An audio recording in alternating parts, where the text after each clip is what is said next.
Merhaba, bugün size tığ işi motifli çocuk hırkası anlatacağım. Videoyu yine bölümlere ayıracağım. Bilgiler, motif örme, motif birleştirme, lastik örme gibi videonun alt kısmında görebilirsiniz. Kaldığınız bir yer olursa o bölümden bakmaya devam edebilirsiniz. Şu an izlediğiniz bilgiler bölümünde ip, tığ bilgisi ve bir motifin ölçüsünü bulmak olacak. Özellikle videoya bakmadan soru soran arkadaşları bu bölüme yönlendireceğim. İstediğiniz her ipi kullanabilirsiniz. Marketten aldığınız ipleri kullanabilirsiniz ya da evdeki iplerinizi değerlendirebilirsiniz. Ben bu hırkada Alize Cotton Gold ve Yarn cins ipler kullandım. Bunlar pamuk içerikli ipler. Alize Cotton Gold'lar 100 gram 330 metre, Yarn cinsler 50 gram 160 metre. Açık krem renk Alize Cotton Gold. Buradaki renk de Yarn cins. Renk kodlarını ekrana eklerim. Benimle aynı yapmak isteyenler aynı renk kodlarıyla örebilirler. Ben bu hırkayı yeni doğacak bir bebeğe hediye olarak hazırladım. Bebeğin gelişimi nasıl olur bilmediğim için sonrasında da kullansın istedim ve 2 yaş olarak hazırladım. 2 yaş için toplam 150 gram ip kullandım. Benimle aynı ölçülerde yapacak olanlar, 2 yaş için yapacak olanlar bir tane Alize Cotton Gold, bir tane Yarn Art cinsi alsalar yeterli. Baştan sona 3 milim tığ kullandım. Siz de kendi ipinizin inceliğine kalınlığına göre istediğiniz tığ numarasını kullanabilirsiniz. Artık bir motifin ölçüsünü bulmaya geçelim. Yine diğer videolarda olduğu gibi bu hırkayı da yeni başlayanlar rahatça anlayabilsin, çeviriler de düzgün çevrilebilsin ve özel gereksinimli arkadaşlar rahatça anlayabilsin diye yavaş yavaş ve tek tek anlattım. Anlatım size yavaş gelirse oynatma hızından hızlandırarak izleyebilirsiniz. Ben de başka videoları 2-2 separak izliyorum. Bir tane motifin ölçüsünü bulmak için bizim beden genişliğine ihtiyacımız var. Bu şekilde yer serili halde beden genişliğine ihtiyacımız var. Benim gibi birine hediye olarak öreceksiniz ya da satış yapacaksanız internetten bulup hazırladığım standart beden ölçü tablosuna göre yapabilirsiniz. Şu an ekranda paylaşıyorum. Lütfen ekran görüntüsü alın.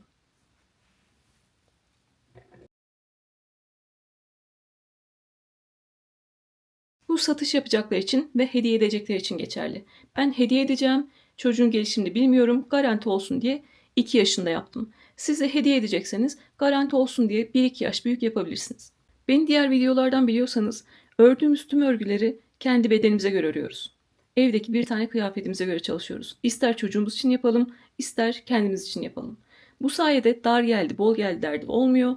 Kendimize göre, çocuğumuza göre ayarlıyoruz. Çocuk altken hırkasını da bu şekilde yapmıştık. Yakınında olan bir çocuğa göre örecek olanlar, kendi çocuğu olabilir, torunu olabilir, yeğeni olabilir. Onlar örecekse ne yapıyorlar? Şu an onlardan isteğim, çocuğunuzun kendisine dar gelmeyen bir tane kıyafetini alıyorsunuz. Bu hazır bir kıyafet de olabilir, kazak olabilir, yelek olabilir, hırka olabilir, dar gelmeyen bir tişört bile olabilir. Bize beden genişliği gerekli. Dar gelmeyen bir kıyafetini lütfen şu an alın ve önünüze serin. Çocuğunuzun dar gelmeyen kıyafetini bu şekilde önünüze serdiniz ve beden genişliğini ölçtünüz. Bizim hırkamızın eninde 2 tane motif olduğu için beden genişliğini 2'ye bölerek bir tane motifin ölçüsünü bulacağız. Şu an ölçtünüz, baktınız 32 santim görünüyor. O zaman ne yapacaksınız? 32 bölü 2 bir tane motifinizi en az 16 santim olana kadar öreceksiniz. Diyelim ki daha büyük bir çocuğa yapacaksınız. Beden genişliği 38 santim. O zaman 38 bölü 2 bir tane motifin 19 santim olması gerekiyor. Ben 2 yaşa göre çalıştım. Şu an standart beden ölçü tablosunda görüyorsunuz. Oradaki beden genişliği 28 santim görünüyor. Ben de bir tane motifi en az 14 santim olana kadar ördüm. Yani istiyorsanız beden ölçü tablosuna göre, istiyorsanız evdeki kıyafete göre yapın. Bir motifin ölçüsünü, beden genişliğini 2'ye bölerek buluyoruz. 8 tane motife ihtiyacımız var. Ben 2 yaş için 8 tane 14 santimlik motif hazırladım. Siz de şu an kendi ölçünüzü buluyorsunuz, çocuğunuzun ölçüsünü buluyorsunuz. Satış yapmak isteyenler istediği bedeni seçiyorlar ve beden genişliğini 2'ye bölüyorlar. Artık bir motifin ölçüsünü bulduk, sıra motif örmede. Birinci sırada açık krem renk kullanacağım. Sihirli halkayla birinci sıraya başlıyoruz. Sihirli halka yapmak için ipi döndürdüm ve halka yaptım. İpi döndürdüm ve halka yaptım. 3 milim tığ kullanıyorum. Tığla halkaya girdim ve ipi aldım. 3 zincir çekeceğiz. Bu 3 zincirde bir tane ikili trabzan kabul edeceğiz. 1, 2, 3 zincir çektim. Bu 3 zincirde bir tane ikili trabzan kabul ettim. Motifi ikili trabzanlarla öreceğiz. İkili trabzan yapmak için tığın başına bir kere doladım. 2 ilmeği birlikte tuttum. Halkaya girdim ve ipi aldım. Tığın üzerinde 3 ilmek var. İkisini birlikte alarak ikili trabzan yapıyorum. Tekrar tığın başına bir kere doladım. 2 ilmeği birlikte tuttum. Halkaya girdim ve ipi aldım. Tığın üzerinde 3 ilmek var. İkisini birlikte alarak ikili trabzan yaptım. Yeni başlayanlar için başını yavaş anlatacağım. Sonra hızlı hızlı ilerleyeceğiz. 3 zincir çektik ve halkanın içine 2 tane daha ikili trabzan yaptık. Zincirle beraber toplam 3 tane ikili trabzan olmuş oldu. Biz kare bir motif yapacağımız için bu üçlü gruplardan 4 tane yapacağız. 3 tane ikili trabzana üçlü grup diyoruz. Bu üçlü gruplardan 4 tane yapacağız. Şimdi birincisini yaptık, ikincisine geçiyoruz. Arada 2 zincir çekiyorum. 1, 2 zincir çektim. Tığın başına doladım. Halkanın içine 3 tane daha ikili trabzan yapıyorum. Birinci ikili trabzan, ikinci ikili trabzan ve üçüncü ikili trabzan. Arada 2 zincir çektim. Tığın başına doladım. Yine halkanın içine 3 tane ikili trabzan yapıyorum. Birinciyi yaptım. İkinciyi yaptım.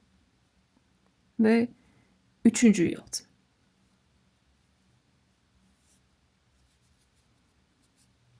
Gördüğünüz gibi arada 2 zincirle 1, 2, 3 tane grubu yaptık. Son grubu da yapalım. Artık birinci sırayı bitirelim.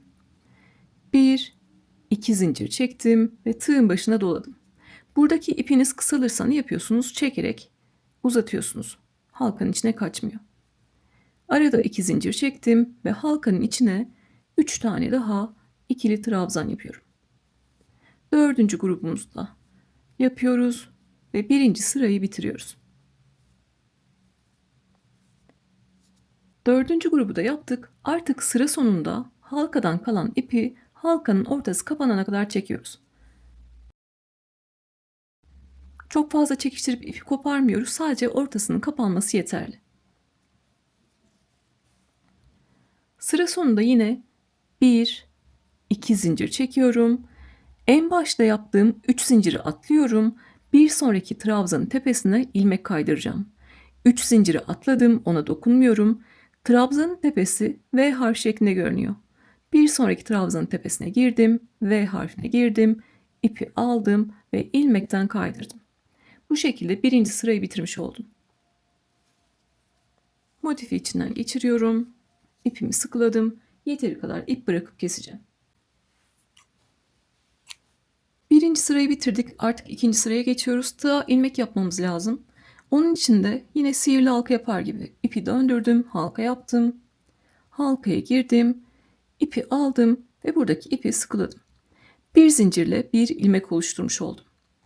İkili trabzan öreceğim için tığın başına bir kere doladım. 2 ilmeği birlikte tutuyorum. İstediğiniz herhangi bir 2 zincirlik boşluktan başlayabilirsiniz. Ben genelde ipi nerede kestiysem onun karşısından başlıyorum. 2 zincirlik boşluğa gireceğim ve 3 tane ikili trabzan yapacağım. Artık ikili trabzan yapmayı biliyoruz. Hızlıca ilerleyebiliriz. İpi aldım ve birinci ikili trabzanı yaptım. İlmekten kalan ipi de örerken gizleyeceğiz. Ondan kurtulacağız. İkinci ikili trabzanı yapıyorum. Ve aynı yere üçüncü ikili trabzanı yapıyorum. İlmekten kalan ipi hemen keselim.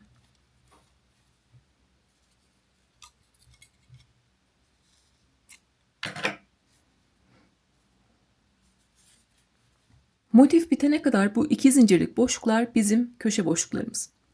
Köşe boşluklarına 3 tane ikili trabzan, arada 2 zincir ve 3 tane ikili trabzan yapacağız. Yani 2 tane grup olacak. Altıgen hırkalarda da anlatıyorum. Bir üst sıraya aynı renkte çıkacaksak ne yapıyoruz? Daha düzgün bir geçiş yapmak için başlarken köşede yarım şekilde bir tane üçlü grupla başlıyoruz. Sıra sonunda burayı tamamlıyoruz. Burada da aynı işlemi yapacağız. Bu daha düzgün bir görüntü verecek bize. Kaydırmayla uğraşmayacağız. Başlarken köşede 3 tane ikili trabzan yaptım ve bir sonraki köşeye geçiyorum. Bir boşluktan diğerine geçerken arada bir zincir çekiyoruz. Arada bir zincir çektim, tığın başına doladım. Köşe boşlukları, 2 zincirler bizim köşe boşluklarımız. 3 tane ikili trabzan.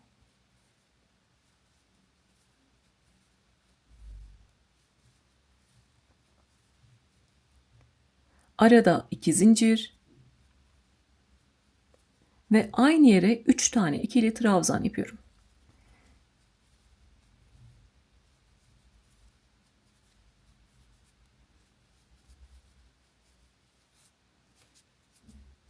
Bu şekilde. Tüm 2 zincirlik boşluklara aynı işlemi yapacağız. Ne demiştik? Bir boşluktan diğerine geçerken arada bir zincir çekiyoruz. Arada bir zincir çektim ve buradaki 2 zincirlik boşluğa yine 3 tane ikili trabzan, arada 2 zincir ve 3 tane ikili trabzan yapalım.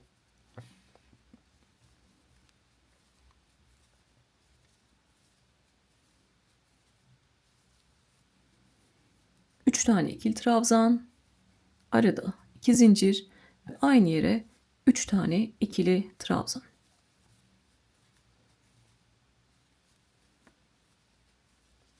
Artık bu köşedeki işim bitti. Bu boşluktaki işim bitti. Diğer boşluğa geçeceğim.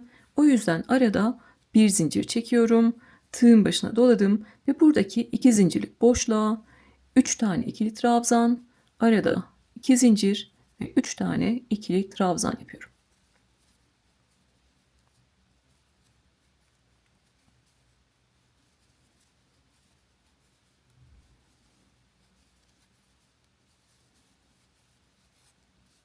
Elimizle her seferinde böyle tepeleri açarak motifi düzeltelim.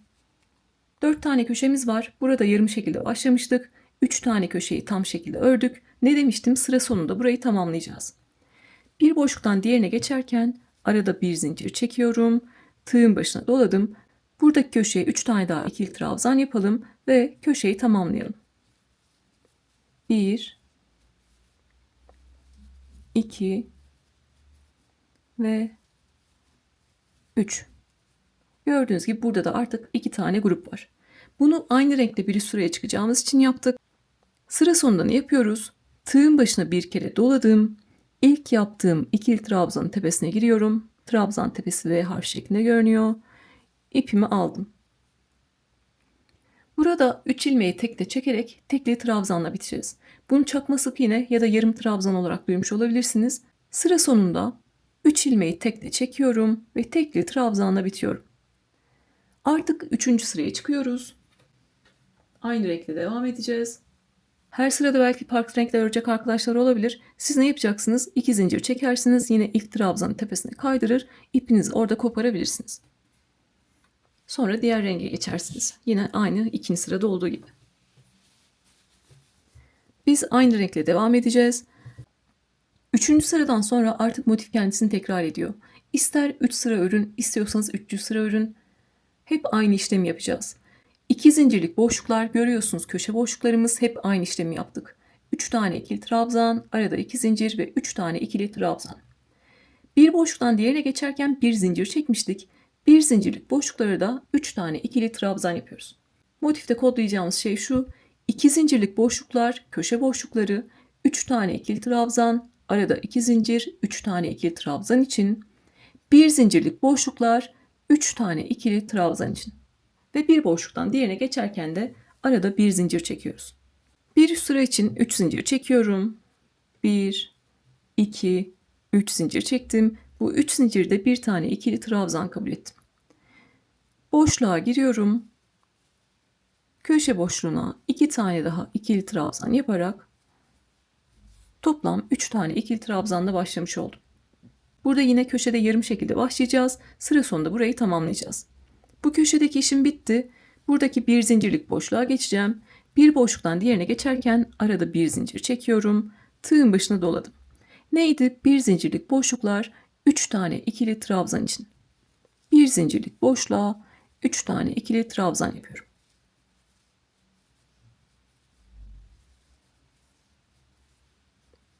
Bu boşluktaki işim bitti. Arada bir zincir çektim. Tığın başına doladım. 2 zincirlik köşe boşluğuna yine burada olduğu gibi 3 tane ikili trabzan, arada 2 zincir, 3 tane ikili trabzan yapıyorum.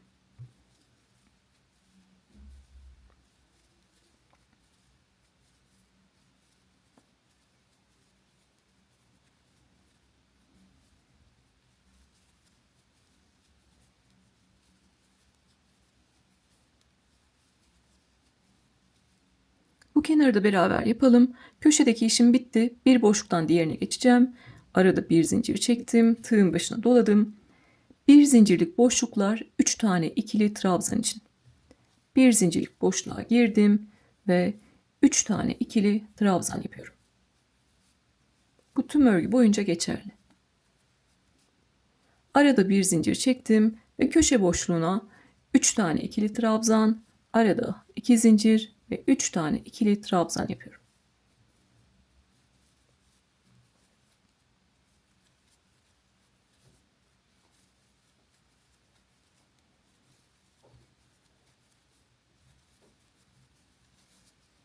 Yine örgümü düzelttim. Tepeleri açtım. Buradan örmeye başladık. İkinci kenarı da ördük. Diğer kalan iki kenarı da örelim ve sıra sonuna kadar gelelim. Bir zincirlik boşluklar 3 tane ikili trabzan için, 2 zincirlik boşluklar 3 tane ikili trabzan, arada 2 zincir, 3 tane ikili trabzan için. Ve bir boşluktan diğerine geçerken arada bir zincir çekiyoruz. Sıra sonuna kadar devam ettim. En son bir zincirlik boşluğa da 3 tane ikili trabzan yaptım. Arada bir zincir çekiyorum. Tığın başına doladım. Yarım şekilde başlamıştık. Bu köşeye 3 tane daha ikili trabzan yapalım ve köşeyi tamamlayalım. 1 2 ve 3. 3 tane ikili trabzan yaptım. Arada 2 zincir çekiyorum. 3 zinciri atladım. Bir sonraki trabzanın tepesine girdim. V harfine girdim. İpi aldım ve ilmekten kaydırdım. Motifi yeteri kadar ipi esnettikten sonra motifi içinden geçiriyorum. Yeteri kadar ip bırakıp kesiyorum. Sonra o ipleri gizleyeceğiz. Artık 3. sırada bitti. Dediğim gibi kaç sıra örerseniz örün hep aynısını tekrar edeceğiz ama bir sıra daha bir kenara göstermek istiyorum. Sonra hırka üzerinde mantığını anlatacağım. Siz zaten ölçünüzü bulmuştunuz. En az kaç santim örmeniz gerektiğini bulmuştunuz. Siz de o kadar sıra olana kadar öreceksiniz. Sıra sayısı önemli değil. İstediğin sıra sayısında olabilir. Önemli olan ölçü. 4. sıra için bir zincirle bir ilmek oluşturuyorum. İkili trabzan öreceğim için tığın başına bir kere doladım. 2 ilmeği birlikte tuttum. İpi burada kesmiştim. Karşısından başlıyorum. 2 zincirlik boşluğa 3 tane ikili trabzan yapacağım. İlmekten kalan ipi de arada gizliyoruz. Ondan da kurtuluyoruz. İpin üzerinden geçirerek arada sıkıştırıyoruz. Yine 3 tane ikili trabzanla başlamış olduk. O köşeyi sıra sonunda tamamlayacağız. Artık 4. sıradayız. Örüş şeklimiz değişmeyecek. Bir zincirlik boşlukları ve 2 zincirlik boşlukları yaptığımız işlemler değişmeyecek. Motif büyüdükçe değişen tek şey buradaki üçlü grupların teker teker artması. 3. sırada 1 tane iken 4. sırada 2 tane, 5. sırada 3 tane, 6. sırada 4 tane. Bu sayede motifimiz de büyümüş oluyor. Köşede yarım şekilde başladık. Arada bir zincir çekiyorum. Tığın başına doladım. Bir zincirlik boşluğa 3 tane ikili trabzan yapıyorum. 1 2 ve 3. Bir boşluktan diğerine geçeceğim. Arada bir zincir çekiyorum. Tığın başına doladım. Bu sırada 2 tane bir zincirlik boşluk var. Yine bir zincirlik boşluğa 3 tane ikili trabzan yapıyorum.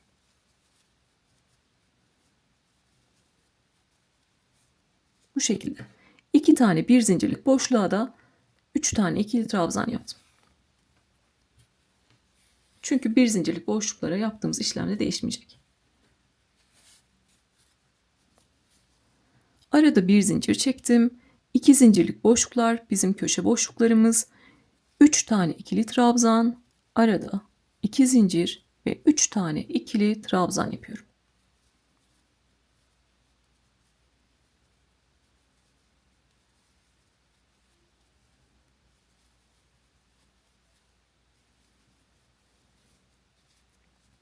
Her sırada elinizle düzeltin lütfen. Hem motifiniz düzelmiş olur hem gerçek ölçüsüne gelmiş olur.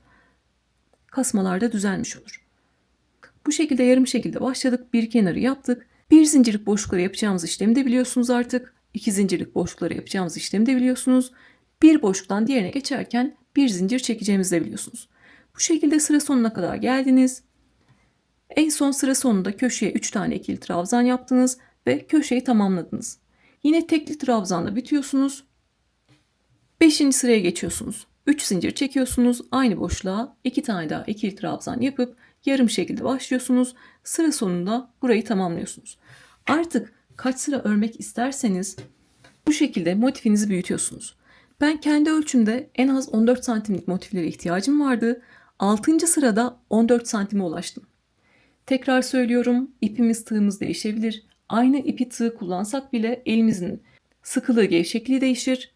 Sıra sayısı önemli değil, önemli olan kendi ölçünüzde örmek. Siz de 14 santim yapmak istiyorsunuzdur. 6 sıra olana kadar değil, 14 santim olana kadar örüyorsunuz. Bu sıra sayısı detayını video içerisinde birkaç kere daha tekrarladım. Her videoda da çok fazla tekrarlamama rağmen sizinle aynı ipi tığ kullandım ama aynı ölçüye ulaşamadık diyen arkadaşlar oluyor. Sıra sayısı önemli değil, önemli olan ölçü.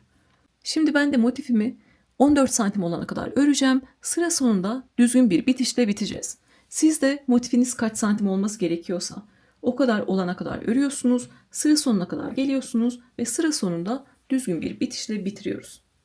Motifimi 14 santim olana kadar ördüm. Sıra sonunda böyle elimize düzeltiyoruz. Yine tabak görüntüsü gidiyor.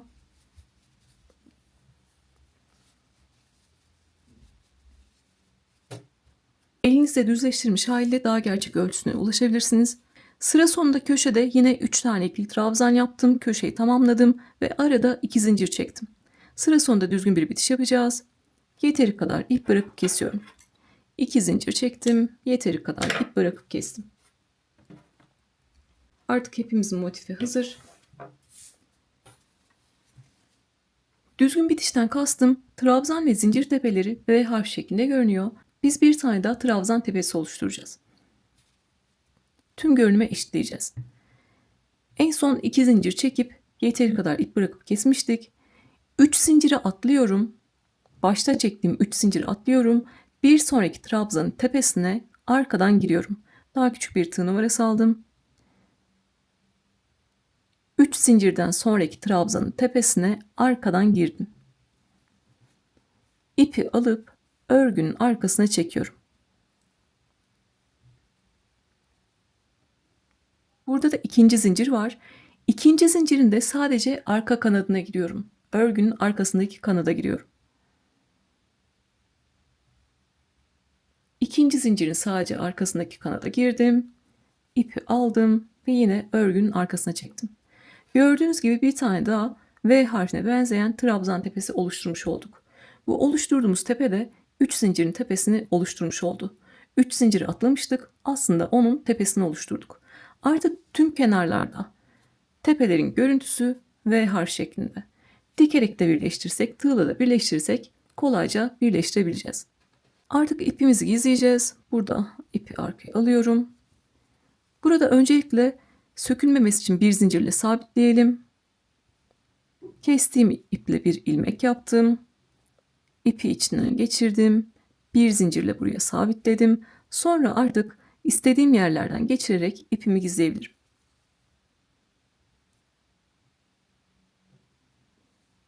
Bir alt sıradaki iplerden de geçiriyorum. İyice sıkışsın.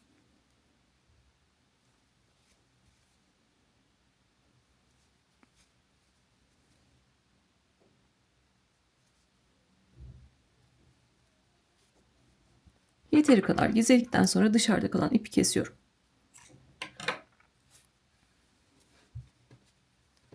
Buradaki ipi de aynı şekilde burada motifin içinden geçirmiştik ipi, orada sıkılamıştık. İpi motifin arkasında iplerin arasından geçirerek gizliyorum.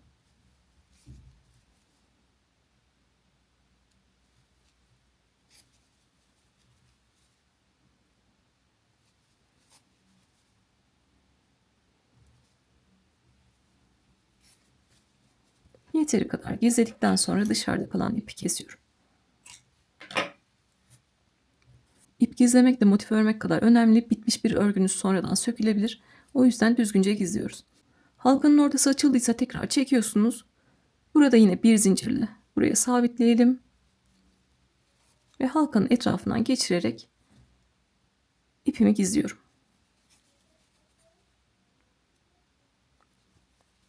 Bir motif hazırladık. Aynı motiften 7 tane daha yapıyoruz. Toplam 8 tane motife ihtiyacımız var.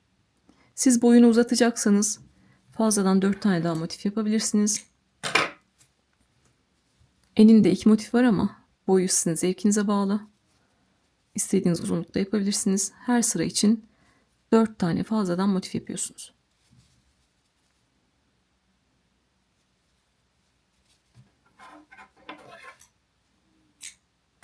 İpleri halkanın etrafından geçirerek gizledim.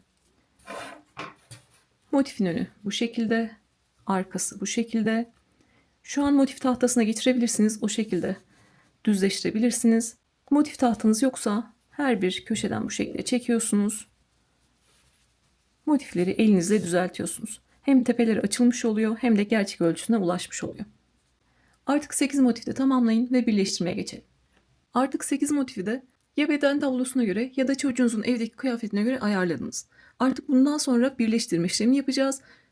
Beden büyütme yapamayız. Bu noktada istediğiniz bedende değilseniz o bedene gelene kadar motiflerinizi büyütüyorsunuz. Sonra sökmek zorunda kalmayın. Artık motiflerimizi birleştireceğiz. Öncelikle sırttan başlayalım. 4 tane motif alıyorum. Burası sırt parçası olacak. Ben ip koparmadan ilmek kaydırmayla birleştireceğim. Bununla farklı ırkalar yaptık, yelekler yaptık biliyorsunuz. Ekrana fotoğraflarını eklerim. Yeni başlayan arkadaşlar da bunu öğrenmeye çalışsınlar. Tüm örgülerde bunu kullanabilirler. Sık iğne ile birleştirebilir miyiz ya da dikerek birleştirebilir miyiz diyen arkadaşlar var. Onlar da dilediği gibi birleştirebilirler. Benim battığım yerlere batmanız yeterli. Köşelerde 2 zincir çekmiştik. Bir zincir bu kenara ait, bir zincir bu kenara ait. Biz karşılıklı bu iki kenarı birleştireceğimiz için ikinci zincirlerle birleştirmeye başlayacağız. Her zinciri kendi kenarında kullanacağız.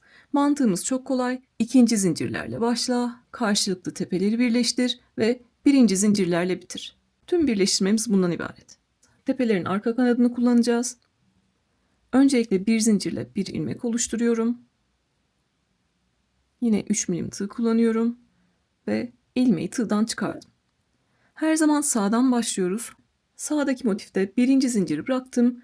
İkinci zincirin arka kanadına giriyorum. Örgünün arkasındaki kanada girdim.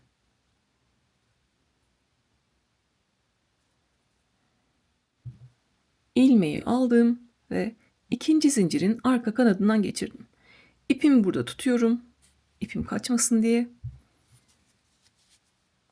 Solda da birinci zinciri bıraktım. İkinci zincirin arka kanadına giriyorum. İpi aldım ve ilmeklerden geçirdim. Başlangıcımızı ikinci zincirlerin arka kanadıyla yapmış olduk. Sonra sırasıyla ikili trabzanlar ve zincirler var. Sırasıyla sağda hangisini aldıysam solda da onu alıyorum. Başlangıcı böyle yavaş anlatacağım, sonra hızlı hızlı ilerleyeceğiz. Sağda birinci trabzan tepesinin arka kanadı, solda birinci trabzan tepesinin arka kanadı. Zaten eşit sayıda tepelerimiz var. Sırasıyla ilerliyoruz. Sağda birinci trabzan tepesinin arka kanadı, solda birinci trabzan tepesinin arka kanadı.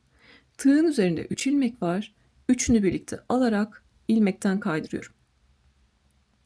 Sağda ikincinin arka kanadı, solda ikincinin arka kanadı ve 3 ilmeği birlikte çekiyorum. Sağda üçüncünün arka kanadı, solda üçüncünün arka kanadı ve 3 ilmeği birlikte çekiyorum. Zincirlere geldik. Sağda zincirin arka kanadı, solda zincirin arka kanadı ve üçünü birlikte çekiyorum.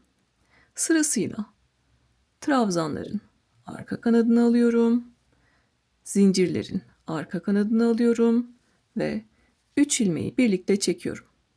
Tüm tepelerimiz eşit. Zaten sıra sonunda da eşit şekilde biteceğiz. Biraz örerek göstereceğim. Burada ne tığ sıkıyorum ne buradan geçen ipi sıkıyorum. Gevşek gevşek örüyorum. Birleştirmeyi burada çok sık sık yaparsanız ortada kasma olacaktır. Zaten sıkı yaptığınızda anlarsınız. 3 ilmeği tekle çekemezsiniz. Muhtemelen zorlanırsınız. O yüzden zorlanıyorsanız elinizi gevşeteceksiniz. Gördüğünüz gibi sırasıyla sağdakine giriyorum. Soldakine giriyorum ve 3 ilmeği birlikte çekiyorum. Birleştirmemiz tekrarlayacak. Sadece bu motifte sonuna kadar beraber gidelim. Sonra hızlanacağız. Belki ilk defa bu birleştirmeyi gören olabilir.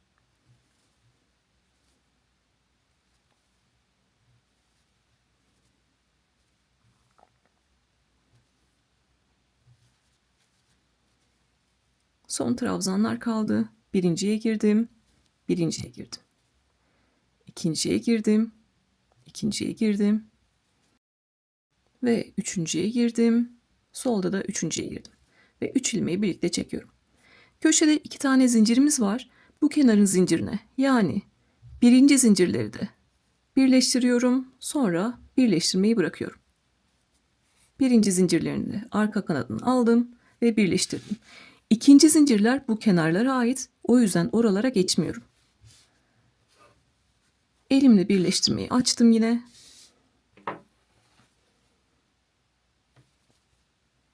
Birleştirmelerimiz de bu şekilde V harf şeklinde görünüyor. Şimdi bir üst sıraya çıkacağız. Biz bununla biliyorsunuz battaniyeler, hırkalar da yaptık. İstiyorsanız bir sıra birleştirin, istiyorsanız 1000 sıra birleştirin. Yumak bitene kadar istediğiniz sıra sayısında birleştirebilirsiniz. Yapacağımız işlem aynı burada olduğu gibi.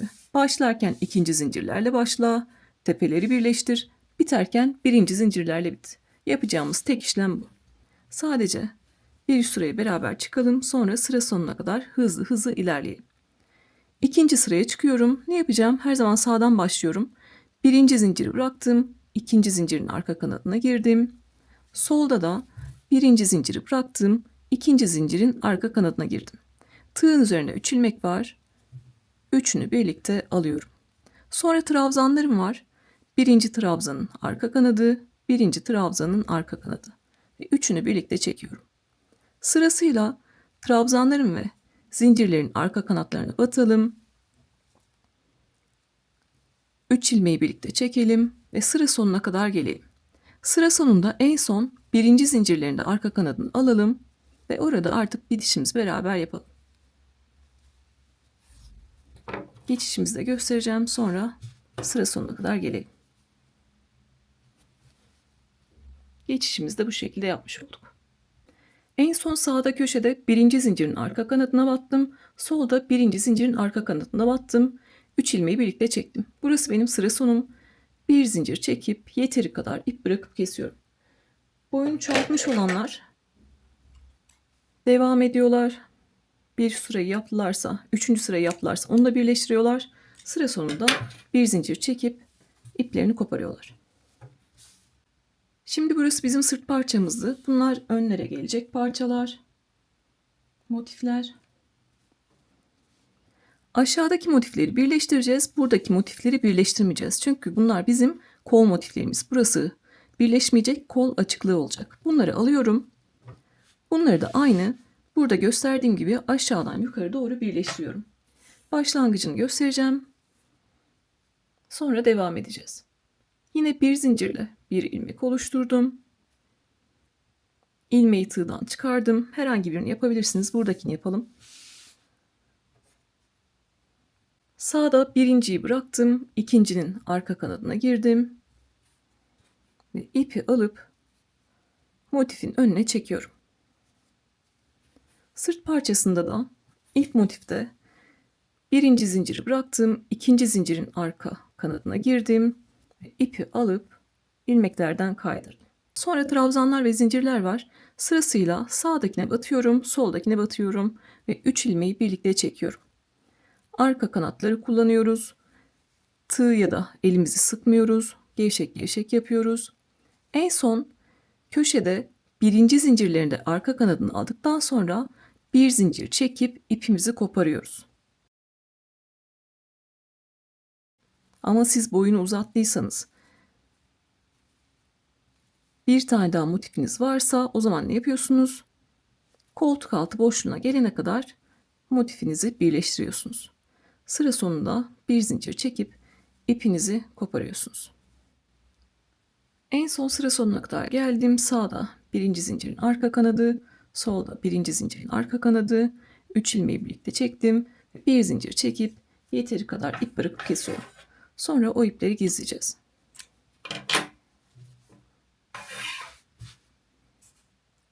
Bu tarafta da ön parçanın motifi var. Yine tığ ilmek yapalım. İkinci zincirlerle başla, birinci zincirlerle bitir ve bir zincir çek, ipini kopar. Burası bizim sırt parçamız. Bunlar önlere gelecek parçalar, motifler. Bunlar da bizim kol boşluğu oluşturacak motiflerimizdi. Yukarı doğru birleştirme işlemini bitirdik. Bunları birleştirmeyecektik zaten. Şimdi aradaki boşlukları kapatacağız. Boşlukları kapatırken artık buradaki motifleri de birleştirebiliriz. Motifleri önünüze bu şekilde aldınız. Örgüyü bu şekilde döndürdünüz. Yine yukarı doğru birleştirme yapacağız. Birleştirmemiz değişmeyecek.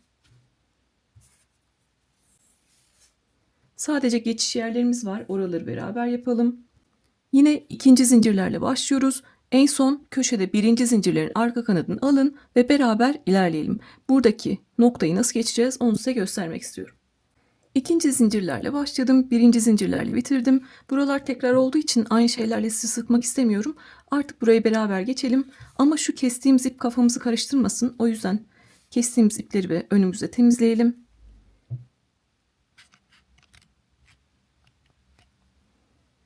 Burada bir zincir çekip ipimizi koparmıştık. Yine burada bir zincirle sabitlemeliyim ki sonrasında sökülmesin. İpimi arkaya aldım. İlmek oluşturup bir zincirle buraya sabitledim. Sonrasında artık istediğiniz yerden geçirerek gizleyebilirsiniz. Ben sonrasında sökmek zorunda kalırsam diye hep aynı yerde gizliyorum.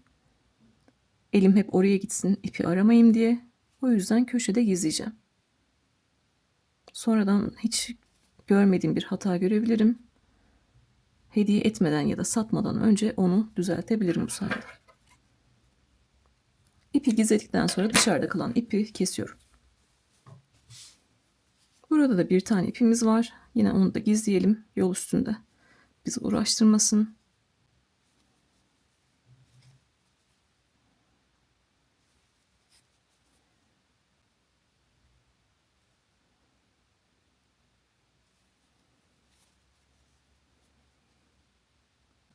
Aynı ipi kullanıyoruz ama ipiniz benimkinden kalın görünüyor diyen arkadaşlar olabiliyor. Ben zoomlayarak yaptığım için ip kalın görünüyor. Elim de şu an muhtemelen devasa görünüyor. Bazen damarlarımı bile görebiliyorum, yani kamera sizi yanıltmasın. İplerimizi temizledik. Aynı birleştirmeye devam edeceğiz. Fark eden tek şey, biz yukarı doğru birleştirme yaparken buradaki birleştirme noktası oluştu. Yani fazladan batacağımız bir yer oluştu. Oraya batmadan ilerlersek arada boşluk görüntüsü olur ya da kasma olur. O yüzden ne yapıyoruz? Oraya da batıyoruz. Sağda en son birleştirme yaptığım yer yine V harfi şeklinde görünüyor. Görüyorsunuz. Bir tane kanadına girdim. Bu şekilde. Solda yine her zamanki gibi birinci zinciri bıraktım. İkinci zincirin arka kanadına battım. Ve 3 ilmeği birlikte çekiyorum. Bu şekilde. Orayı da işin içine kattım. Sonra yine köşede zincire battım. Zaten bir tane zincirimiz kaldı. Sağda zincirin arka kanadı. Solda yine ikinci zincirin arka kanadı. Eşit devam edebilmek için yine ikinci zincirin arka kanadına battım.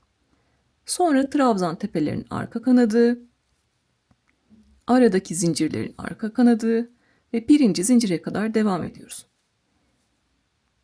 Nasıl göründüğünü göstereceğim şimdi.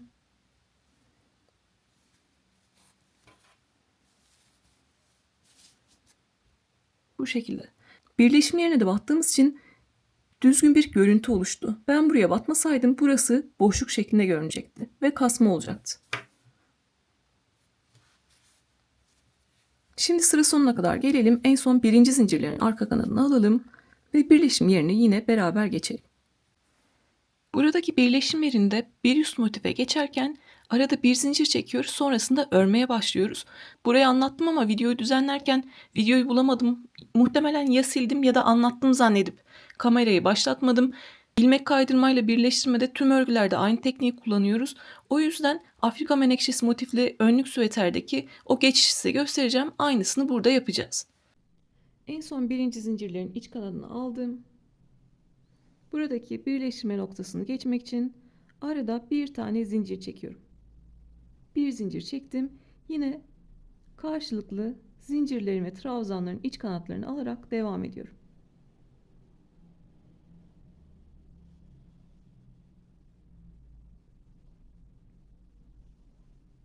Buradaki birleştirme yerine bir zincirle geçtik ve yukarı doğru devam ediyoruz. En son sağda zincirin arka kanadını aldım. Solda birinci zincirin arka kanadını aldım. Diğer motife geçiyoruz. Birleştirme yerine ne yapmıştık? En son birleştirmemiz yine V harf şeklinde görünüyor. Bir tane kanadını girdim. Kanada girdim ve diğer motifle artık birleştirmeye başlıyorum. Birinciyi bıraktım. İkincinin arka kanadı ve 3 ilmeği tekte çekiyorum. Bu şekilde. Eşit ilerlediğimiz için ne yapacağız? Sağda zincirin arka kanadı, solda yine zincirin arka kanadı. Çünkü eşit ilerlememiz lazım. Aynı yere tekrar giriyorum ve 3 ilmeği çektim. Şimdi artık sırasıyla trabzanların arka kanadını alacağım. Zincirlerin arka kanadını alacağım. Sıra sonunda en son birinci zincirlerinde arka kanadını alınca bir zincir çekip ipimi koparacağım. Sıra sonunda artık buluşalım. İplerimizi gizleyelim. İp gizlemeyi biliyoruz artık. Parçadaki tüm ipleri gizleyelim. Yakayı da birleştirip artık omuzda birleştirip kabaca bir yelek görüntüsüne ulaşalım. Sırt parçasını birleştirmiştik. Ön parçaları da birleştirdik. İplerimizi gizledik. Önümüz bu şekilde, arkamız bu şekilde. Artık ne yapacağız? Böyle katlayacağız. Bu şekilde en son kalan kenarlarımızı da birleştirip artık kabaca bir yelek formuna ulaşacağız. Burada tam şekilde birleştirirsem ense kısmı kalmayacak. Çocuğumuz bunu alacak. O yüzden ne yapacağım? Yarısına kadar birleştireceğim. Burası da çocuğumuzun yaka kısmı olacak. Ense kısmı olacak. Aslında şu anki haliyle büyükler için anlattığım Pinterest yelek gibi. Yine bir zincirle bir ilmek oluşturuyorum. Bu taraftan başlayalım. Bu ikisini birbirine birleştireceğiz. Ama yarıya kadar. Ya da siz ne kadar açıklık istiyorsanız o kadar. Köşeleri kapatıyorum. Arada 4 tane grubum var. Yarıya kadar birleştireceğim için 2 grup birleştireceğim. 2 grubu birleştirmeden bırakacağım. O şekilde yarım yarım yapabilirim. Ya da sizinki nasıl denk geliyorsa o şekilde yapıyorsunuz. Elinizdeki motif kaç sıra yaptığınızı bilemediğim için o yüzden sayılar değişebilir. Siz onu kendiniz ayarlıyorsunuz. Sağda birinciyi bıraktım. İkinci zincirin arka kanadı. Solda birinciyi bıraktım. İkincinin arka kanadı. Sırasıyla trabzanları ve zincirleri birleştiriyorum. Arka kanatlarından giriyorum. Köşeden sonra 2 tane grup birleştireceğim. Benim tam orta noktam orası olduğu için. Siz de kendi orta noktanıza kadar ya da istediğiniz yere kadar birleştiriyorsunuz. Ve bir zincir çekip ipinizi koparıyorsunuz. Birleştirmemize değişen bir şey yok. Aynı tekniği kullanıyoruz.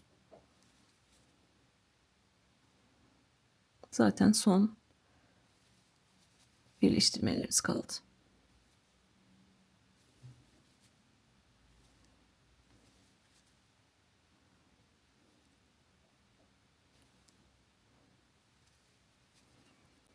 En son 3. trabzanları birleştirdim.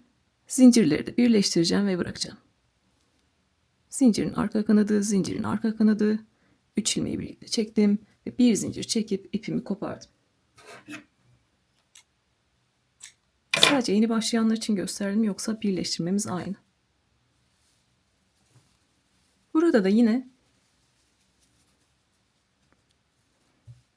sağdan başlıyoruz. İkinci zincirin arka kanadı, ikinci zincirin arka kanadı. Orta noktaya gelene kadar birleştiriyorum. En son zincirlerin arka kanadını alıp bir zincir çekip ipimi koparıyorum. Yani diğer tarafta ne yaptıysam bu tarafta da aynısını yapıyorum. Siz de artık son birleştirmelerinizi yapın. Bu ipleri de artık gizleyin. Kolumuz oluşmuş olacak. Öncelikle bedendeki lastik işlemini bitirelim. Sonra kola geçelim. Artık tüm birleştirmelerimiz bitti. Çok tatlı bir yeleğe ulaştık. Burada artık bedenden bir sıra sık iğne geçelim. Zeminimizi düzeltelim. Zeminimizde buradaki tepeler düzgün ama birleştirme yerlerimiz düzgün değil. Birleştirme yerlerini düzeltelim. Buradaki geçiş noktamızı düzeltelim. Güzel bir zemin olsun. Onun üzerine de düzgün bir lastik örelim. Ben her zaman örgünün arkasından başlıyorum. Bu hırka olabilir, yelek olabilir, süveter olabilir. Bu herhangi bir örgü olabilir. Hepsinin sırtından başlıyorum. Başlangıcım, bitişim sırta denk gelsin. Daha az fark edilsin. Yine bir zincirle bir ilmek oluşturuyorum. 3 milim ile devam ediyorum. Yapacağım işlem, her bir tepeye ve zincir boşluğuna bir tane sık iğne yapacağım. Birleştirmeleri sık iğne ile geçerek oraları düzelteceğim. Sık iğne öreceğim için tığın başına dolamadım. İstediğiniz herhangi bir yerden başlayabilirsiniz. Mesela buradaki üçlü grubun ortasından başlayalım. Sırtta 2 tane motif var. Buradaki motifte 1, 2, ikinci trabzanın üzerine girdim. İpimi aldım. Sık iğne örmek için 2 ilmeği birlikte çekiyorum. Örerken de ilmekten kalan ipi gizleyeceğiz. İkili trabzanın üzerine girdim ve 2 ilmeği birlikte çektim. Zincir boşluğuna girdim, ipi aldım ve 2 ilmeği birlikte çektim. Sık iğneyi bu şekilde yapıyoruz. Trabzanın üzerine sık iğne yapıyorum.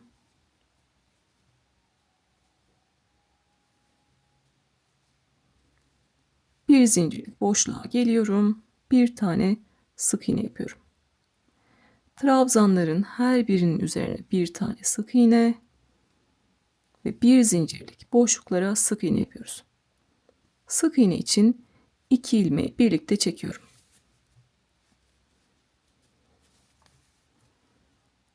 Köşedeki üçlü gruptayım. Trabzanların üzerine sık iğne yapalım.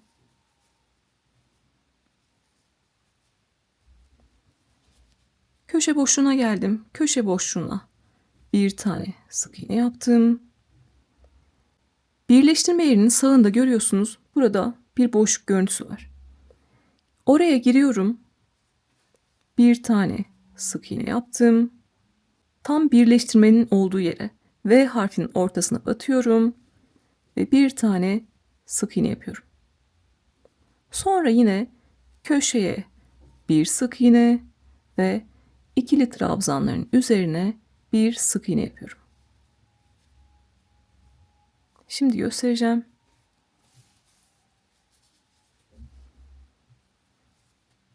En son köşe boşuna bir tane sık iğne yapmıştık. Birleştirme yerinin sağında görüyorsunuz bu şekilde bir açıklık var. Oraya geçersem kasma olacak. O yüzden buradaki açıklığa da girdim. Bir tane sık iğne yaptım. Tam birleştirme yerine V harfinin ortasına battım. Bir tane sık iğne yaptım ve köşeden yine sık iğne örmeye başladım.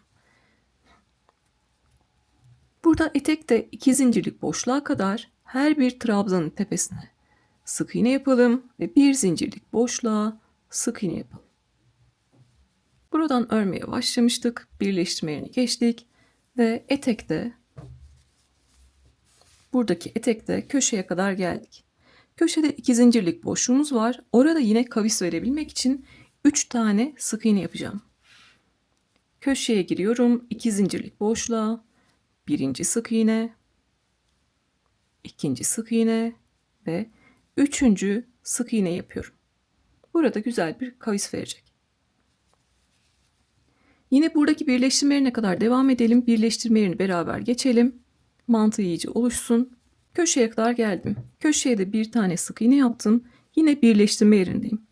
Birleştirme yerinde bu sefer de solunda boşluk var. O zaman ne yapacağım? Soluna da bir tane sık iğne yapacağım.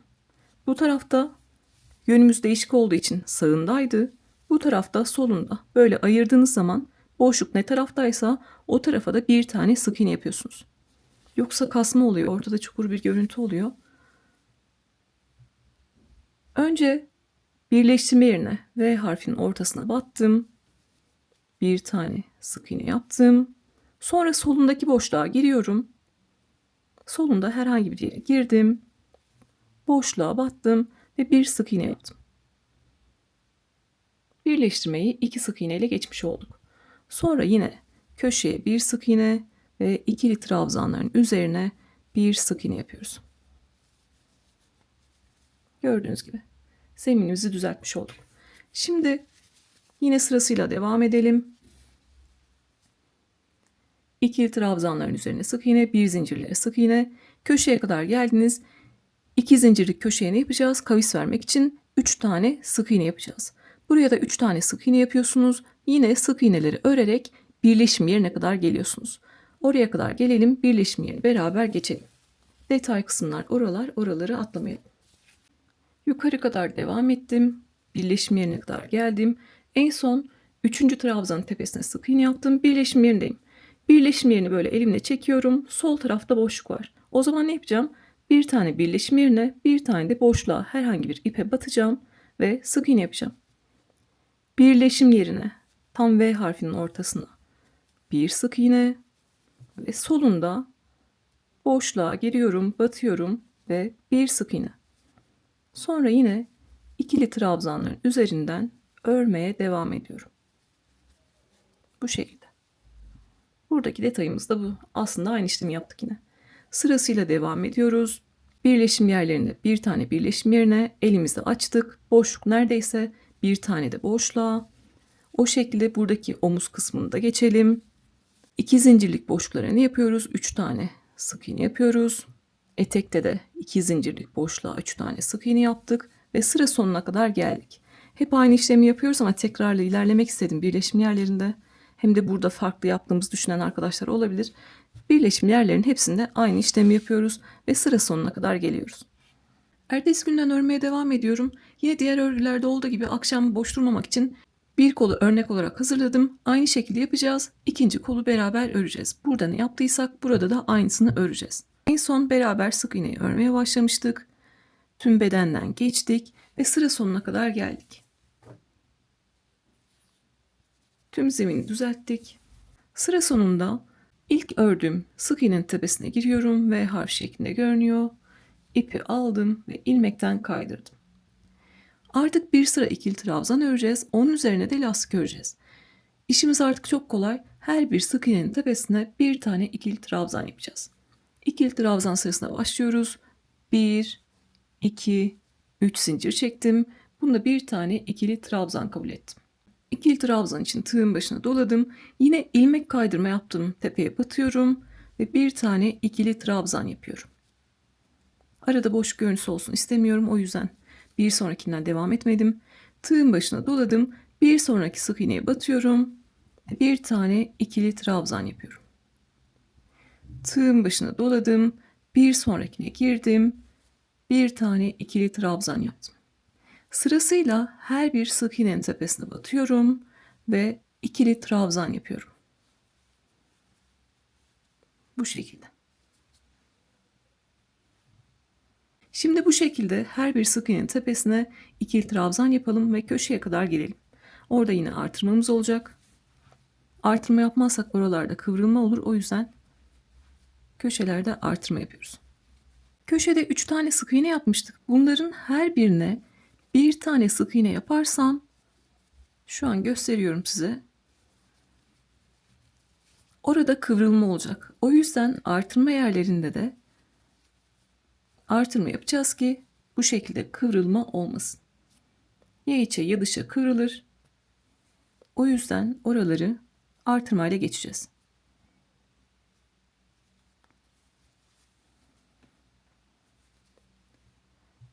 Köşede 3 tane sık iğne var. Birinciye girdim. Bir tane ikili trabzan yaptım. İkincinin tepesine girdim. 2 tane ikili trabzan yaptım. Tam orta noktada yine artırma yapmış oldum. Sonra üçüncüye bir tane yapıyorum ve yukarı doğru her bir sık iğnenin tepesine bir tane ikili trabzan yapıyorum. Şimdi yine detayı görelim.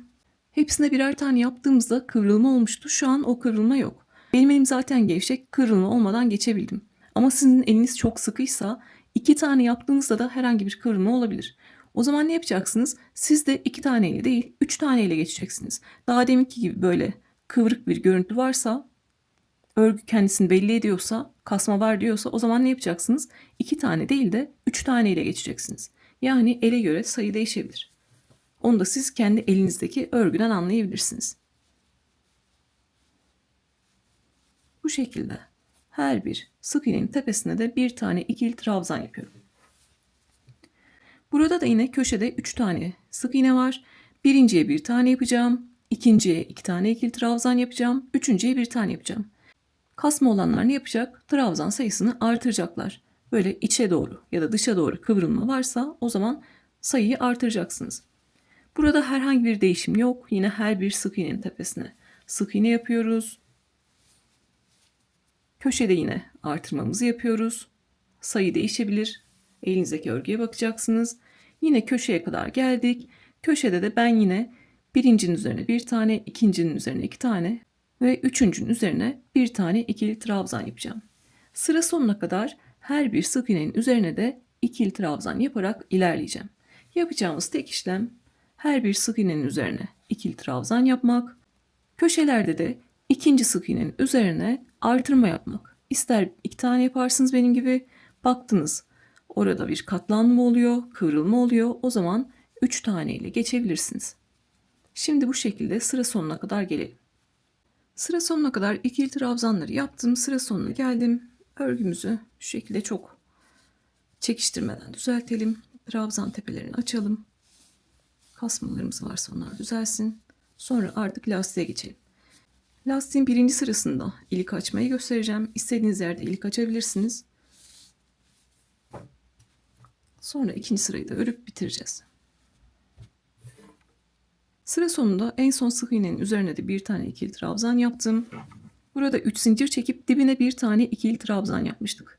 3 zinciri atlıyorum. İlk yaptığım ikili trabzanın tepesine bu şekilde ilmekten kaydırıyorum. İkili trabzan sırasını bitirdik. Artık lastik öreceğiz. Lastikleri de ikili trabzanlarla öreceğiz. 1, 2, 3 zincir çekiyorum. Bunda bir tane ikili trabzan kabul ediyorum. Lastik örerken trabzanları bir önden alacağız. İkili trabzan yapacağız. Bir arkadan alacağız. İkili trabzan yapacağız. Bu 3 zincirde bir tane arka lastik kabul ediyorum ki 2 tane ön lastiğin arasında kalsın. Çok fazla belli olmasın. Şimdi arka lastikle başladık. Bir sonrakini ön lastik öreceğiz. Tığın başına doladım. Bir sonraki trabzanı önden alarak örüyorum. Önden alarak örmek demek trabzanın bir boşluğundan girip diğerinden çıkıyorum. Trabzan tığın önünde. İpi aldım ve ikili trabzan örüyorum. Tekrar da ilerleyeceğiz. Lütfen geriye sarmayın. Bir arkadan ördük, bir önden ördük. Şimdikini arkadan öreceğiz. Tığın başına doladım. Arkadan örmek demek trabzanın bir boşluğundan girip diğer boşluğundan çıkıyorum. Trabzan tığın arkasında. İpi aldım ve ikili trabzan ördüm. Bir sonrakini önden öreceğiz. Önden almak demek trabzan tığın önünde kalacak demek. Bir sonrakini arkadan öreceğiz. Arkadan almak demek trabzan tığın arkasında kalacak demek.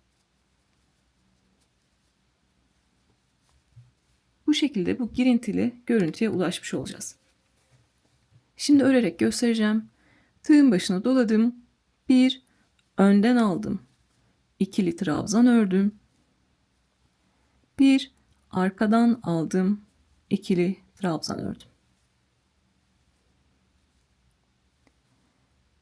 Bir trabzanı önden aldım, ördüm. Bir trabzanı arkadan aldım, ördüm. Bir kere daha göstereceğim. Bir trabzanı önden aldım, ördüm. Bir trabzanı arkadan aldım, ördüm. Lastik örmek bu kadar kolay. Yaptığımız tek işlem trabzanları sırasıyla bir önden bir arkadan alarak örmek. Zemini zaten sık iğnede düzeltmiştik. Üzerine bir sıra ikili trabzan ördük. Artık sıra sonuna kadar her bir trabzanı sırasıyla bir önden bir arkadan alarak öreceğiz.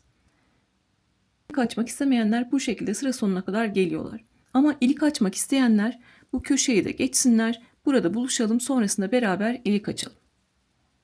Buradan lastik örmeye başlamıştık. Etek ucuna kadar ördüm. Artık nerede ilik açacağımıza karar verelim. Ben ilik yerlerini kendim de belirleyeceğim. Siz kendi çocuğunuza göre istediğiniz yerde yapabilirsiniz. Boyutu büyüktür, daha fazla ilik açarsınız. Zaten mantığı aynı. Şöyle yakasına bakacağım. Bu şekilde katlasam. Birinci burada olsa.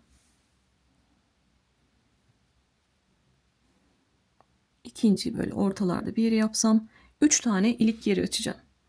1, 2 ve 3. Köşelerdeki ikili trabzanları ördüm. Artırma yaptığım yerleri de ördüm. Onun üzerine köşeyi geçtikten sonra 1, 2 tane daha trabzan ördüm. Yine lastiğime devam ettim. Ben burada artık ilik yeri açacağım. Siz de istediğiniz yerde açıyorsunuz. İlik yeri açarken en son ön lastikte bırakıyoruz. Siz de en son ön lastikte bıraktınız. Ön lastiği yaptınız. Arada bir zincir çekiyorsunuz. Tığın başına doladım. Aşağıdan bir tane ikili trabzan atladım. İkincisine ön lastik yapıyorum. Arada bir zincir çektim. Bir tane ikili trabzan atladım. İkincisine ön lastik yapıyorum. Önden alarak örüyorum. Yani arkadan aldığım trabzanı örmeden bıraktım. Bu şekilde bir zincirlik bir ilik yeri oluşturmuş olduk. Şimdi ikinci ilik açacağım yere kadar önden arkadan alarak örmeye devam ediyorum. Önden alarak örmüştüm. Sırasıyla trabzanları lastik olarak örüyorum. Bir önden bir arkadan alarak bir sonraki ilik yerine doğru gidiyorum.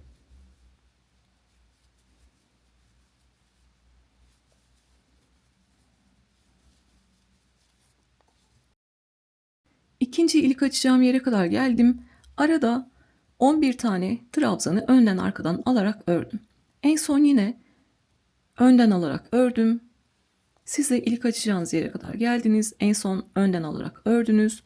Arada bir zincir çekiyoruz. Tığın başına doladım. Aşağıdan bir tane ikili trabzan atladım. İkincisini ön lastik olarak örüyorum. Yine bir zincirlik ilk yerini oluşturmuş oldum. Eşit şekilde devam edebilmek için burada 11 tane ikili trabzan yapmıştım. Önden arkadan alarak. Yine 11 tane ikili trabzan yapacağım. Önden arkadan alarak öreceğim. Ve üçüncü ilik yerini açacağım.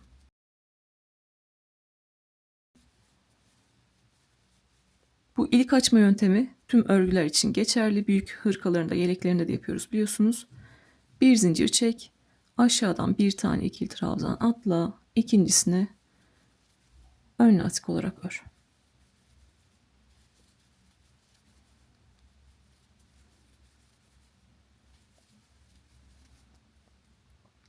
Bir, iki, üç, dört, beş, altı, yedi, sekiz, dokuz, 10, 11.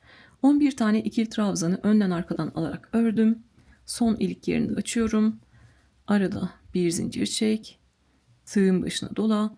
Aşağıdan bir tane ikili trabzan atla. İkincisini ön lastik olarak ör. Sonra artık sıra sonuna kadar her bir ikili trabzanı bir önden bir arkadan alarak lastik görüntüsüyle örüyoruz. Burada tek fark eden ilik açmamızdı. Sonrasında trabzanları bir önden bir arkadan alarak örüyoruz. Bu şekilde. Siz derseniz ki ben buralara da ilik yeri açmak istiyorum, sonra da kapatırım. O zaman buralara da yaparsınız. İstediğiniz yerde iliklerinizi açın. Bir önden bir arkadan alarak örün. Sıra sonuna kadar geldim. Yine size diğer örgülerde verdiğim gibi bir detay vereceğim. Biz bu 3 zinciri arka lastik kabul etmiştik. 2 tane ön lastiğin arasında kalacaktı ve çok belli olmayacaktı. O yüzden sıra sonunda ön lastikle bitmeliyiz. Gördüğünüz gibi benim burada sıra sonum arka lastikle bitti. Bu yanlış ördüğümüz için değil, aşağıdaki ikili trabzan sayısının tek ya da çift sayı olmasıyla alakalı. Biz bunu ayarlayamayız ama sıra sonunu düzeltebiliriz. Onu nasıl yapacağız? 10 kadar lastiği söktüm. En son ön lastikte bıraktım. Arka lastik denk gelenler aynısını yapıyorlar. Sıra sonunda ön lastik denk gelmesi için burada 2 tanesini arkadan alıp öreceğim. En son ön lastikte bıraktım. Ön lastiği ördüm. Tığın başına doladım. Arkadan alıp örmem gerekiyor. Ama 2 tane trabzanı arkadan alıp öreceğim. Bir kereliğine 2 tane trabzanı arkadan alıp öreceğim. Birinin ipinden biraz aldım. Birinin ipinden biraz aldım ve arkadan alarak ördüm. Yine sırasıyla bir önden bir arkadan alarak örmeye devam ediyorum. Şimdi sıra sonunu beraber yapacağız. Ön lastik olarak denk geldiğini göreceksiniz.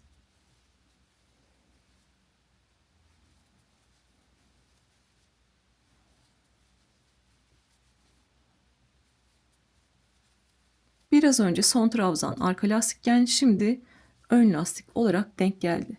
Yani düzeltmiş oldum. Bunu tüm denk gelmeyen örgülerde yapabilirsiniz. 10 kadar lastiği söktük. En son ön lastikte bıraktık. Sadece bir kereliğine 2 tane trabzanı arkadan alarak ördük. Birinin ipinden biraz aldık, birinin ipinden biraz aldık ki 2 tane trabzanı birbirine yaklaştırabilelim. Şimdi sıra sonunu yapalım. Sıra sonunda 1, 2, 3. zincirin içine girdim. İpimi aldım ve kaydırdım. Burada sık sık kaydırıyorum. Son lastik sırasına çıkıyoruz artık. 1, 2, 3 zincir çektim. Bunu da arka lastik kabul ettim yine. Tığın başına doladım. Artık işimiz çok kolay. Önde olan trabzanı önden alıp öreceğim. Arkada olan trabzanı arkadan alıp öreceğim. Önde olan trabzanı önden aldım ördüm. Arkada duran trabzanı arkadan aldım ördüm. Önde olanı önden aldım ördüm. Arkada olanı arkadan aldım ördüm. Önde olan trabzan zaten örgünün ön tarafında görünüyor. Arkada olan trabzan çukurda, arkada görünüyor. Yine aslında bir önden bir arkadan alarak örüyoruz. Önde olanı önden aldım ördüm. Ve arkada olanı arkadan aldım ördüm. Bu lastik sırasında her bir sıraya çıktığımızda artık lastik görüntüsü derinleşmiş oluyor. Ben 2 sıra öreceğim. Siz istediğiniz sıra sayısı kadar örebilirsiniz. Sıra sonunda 3. zinciri kaydırıyorsunuz. Tekrar 3 zincir çekiyorsunuz. Önde olanı önden, arkada olanı arkadan örerek istediğiniz sıra sayısını örebilirsiniz. Bu şekilde bir önden bir arkadan alarak devam ediyoruz. Buradaki ilik yerini nasıl geçeceğiz? Bir tanesini göstereceğim. Sonra sıra sonuna kadar devam edelim. Şimdi ilik yerine kadar öndekini önden, arkadakini arkadan alarak örelim. İlik açtığım yere kadar geldim. Tek fark eden ilik açtığımız yere bir tane ikili trabzan yapacağız. En son ön lastiği ördüm, tığın başına doladım, boşluğa giriyorum. Boşluğa girip bir tane ikili trabzan yapıyorum. Sonra yine öndekini önden, arkadakini arkadan alarak örüyorum. Şimdi görüntüsünü göstereceğim. Tüm ilik yerlerinde kaç tane açtıysanız bir zincirlik boşluğa girip bir tane ikili trabzan yapıyorsunuz. Burası bizim ilik yerimizdi. Gördüğünüz gibi bir tane ikili trabzan yaptım. Yaptığım ikili trabzan da arka lastik olarak kalmış oldu. Orayı da tamamlamış olduk. Bu şekilde sıra sonuna kadar gelelim. Bir zincirlik boşluklara bir tane ikili trabzan yapın. Sıra sonunda artık beraber bitişimizi yapalım. Devam etmek isteyenler için zaten anlatmıştım. Kaç sıra isterseniz aynı şekilde sıra sayısını çoğaltabilirsiniz. Sıra sonuna kadar bir önden bir arkadan alarak ördüm. En son lastiği de ön lastik olarak ördüm ve düzgün bir bitişle bitireceğim. Devam etmek isteyenler 3. zinciri kaydırıyorlar. Tekrar 3 zincir çekip önde olanı önden, arkada olanı arkadan alıp örüyorlar. Siz de şimdi istediğiniz sıra sayısını ördünüz. Tamam dediğiniz noktada benimle beraber düzgün bir bitiş yapıyorsunuz. Sonra bir sıra süslemesini yapalım ve kollara geçelim. Düzgün bitişte ne yapıyoruz? 3 zinciri atladım. Sonraki ikili trabzanın tepesine, ön lastiğin tepesine arkadan girdim. İpi aldım, arkaya çektim. Burada da en son ördüğüm ön lastiğin arka kanadına girdim. İpi aldım ve arkaya çektim. Bir tane daha V harfine benzeyen tepe oluşturdum. İpimizi arkada gizleyelim ve artık son sırada, bedende son sırada süslememizi yapalım. Bedendeki lastik işlemimiz bitti. Yine en son bir elinizde düzeltin. Çok fazla çekiştirme yapmadan kasma yapan yerleri trabzan tepelerini açarak düzeltin. Artık son sırada burada kullandığım renkte bir sıra geçelim. Ters sık iğne yapacağız. Afrika menekşesi motifli yelekte anlattığım zaman orada da farklı bir süsleme yapmıştık. Burada da daha başka bir süsleme göstermek istiyorum. Bunu genelde çantalarda ve şapkalarda ağız kısmı daha tok dursun diye yapıyorum. Burada da güzel bir süsleme olacak. Yine arkadan başlayacağız. Sık iğne öreceğiz ama tersten gideceğiz. Bu şekilde gül çanta yapmıştık, el çantası yapmıştık. Aynı o şekilde ters sık iğne yapacağız. Yine 3 milimle devam ediyorum. Bir zincirle bir ilmek oluşturdum. Arkada herhangi bir yerden başlayabilirsiniz. Herhangi bir tepeye girdim, ön lastiğin tepesine girdim, ipi aldım ve sık iğne yapıyorum. 2 ilmeği birlikte çekerek sık iğne yapıyorum. Ters sık iğne ne demek? Öne doğru gitmeyeceğim de arkaya doğru gideceğim. Ters tarafa doğru gideceğim. Lütfen elime dikkat edin ve beraber yapın. Yeni başlayanlar beraber yapsın. Tığla bir önceki trabzanın tepesine girdim. İpi aldım ve 2 ilmeği birlikte çekiyorum. Beraber yapacağız. Eliniz alışacak. Bir öncekine girdim. Tepeye battım. İpi aldım. Tığın üzerinde 2 ilmek var. İkisini birlikte alarak sık iğne yaptım. Bir öncekine girdim. İpi aldım ve sık iğne yaptım. 3-4 tane daha beraber yapacağız. Lütfen benimle beraber ilerleyin. Bir öncekine girdim. İpi aldım. 2 ilmeği birlikte çektim. Yine sıkı sıkı yapmıyorum. Bir öncekine girdim. İpi aldım ve sık iğne yaptım. Bir önceki tepeye gir. İpi al ve 2 ilmeği birlikte çek. Bir önceki tepeye gir. İpi al ve 2 ilmeği birlikte çek. Ters sık iğnenin görüntüsü de bu şekilde. Eliniz alıştıkça bunu hızlandırarak yapacaksınız. Bu şekilde bir öncekine gireceksiniz ve sık iğne öreceksiniz. Bunların hepsi el alışkanlığı. İlk de yapamadım diye düşünmeyin, zaten bir bütün örgü boyunca dolanacaksınız. Artık eliniz alışacak. Ve görüntüsü de bu şekilde. Son kez 3 tane daha göstereceğim. Bir öncekine gir, ipi al ve 2 ilmeği birlikte çek. Bir önceki tepeye gir, ipi al ve 2 ilmeği birlikte çek. Bir önceki tepeye gir, ipi al ve 2 ilmeği birlikte çek. Bu şekilde. Yapacağımız işlem bundan ibaret. Bu şekilde her bir ikili trabzanın tepesine giriyoruz. Bir önceki tepeye giriyoruz. İpi alıyoruz, 2 ilmeği birlikte çekiyoruz ve sıra sonuna kadar geliyoruz. Sıra sonuna kadar geldim. Son 3 tane kaldı. Onunla beraber yapalım. Geriye girdim. Sık iğne yaptım. Geriye girdim. Sık iğne yaptım. Geriye girdim. Sık iğne yaptım. Bir tane daha kalmış ve geriye girdim. Bir tane sık iğne yaptım. Tüm ikili trabzanların tepesine sık iğnemi yaptım. Sıra sonunda yeteri kadar ip bırakıp kesiyorum. İpimizi gizleyelim, artık bedendeki işlemimiz bitsin. İlk sık iğne yaptım tepeye, arkadan giriyorum. İpi aldım ve arkaya çektim. Burada kalkık bir görüntü olmasın diye son yaptığım sık iğnenin içinden giriyorum. İpinden girdim ve arkada artık gizleyebilirim. İki ipi birbirine bağladım. Sık iğnelerin altında ipimizi gizleyelim ve artık kollara geçelim.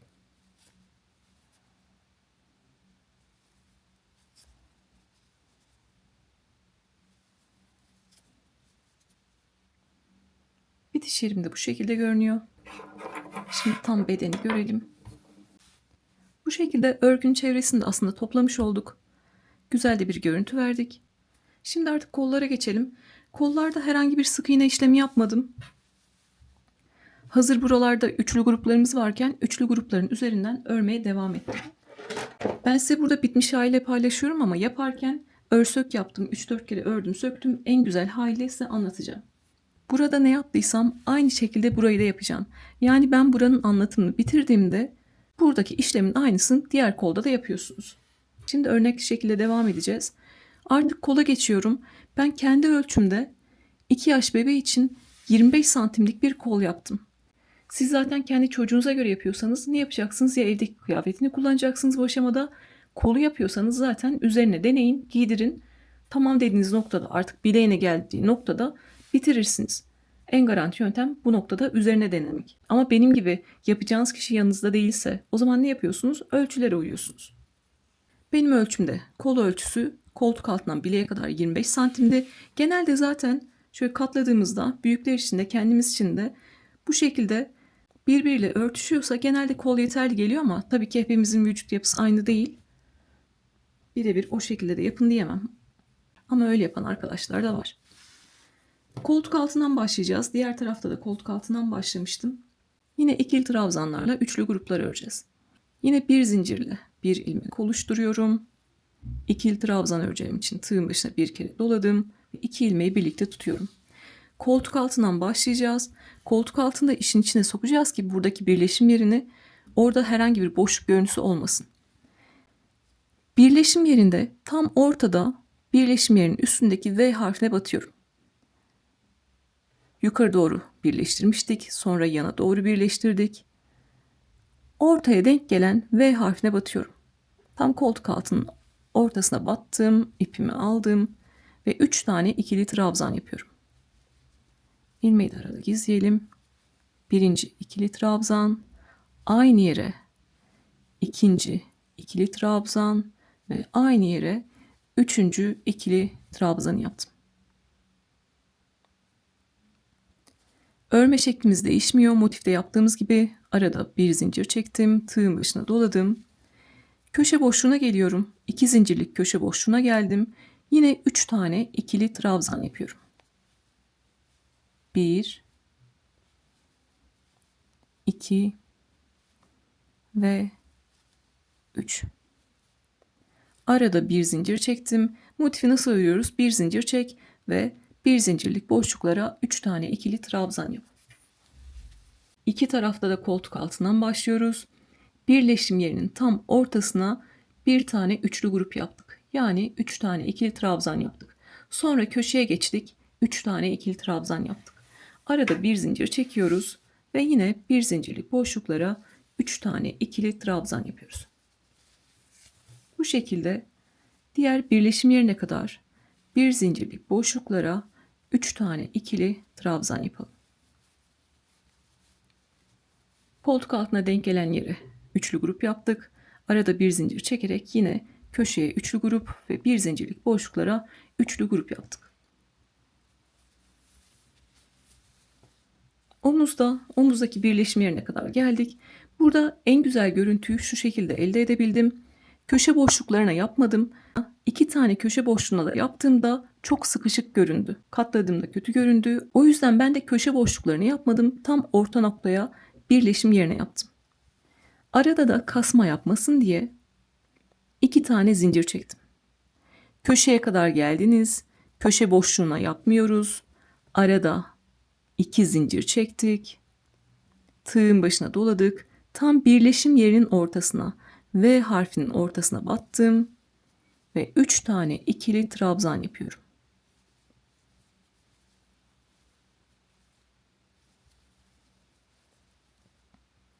Yine arada 1-2 zincir çektim.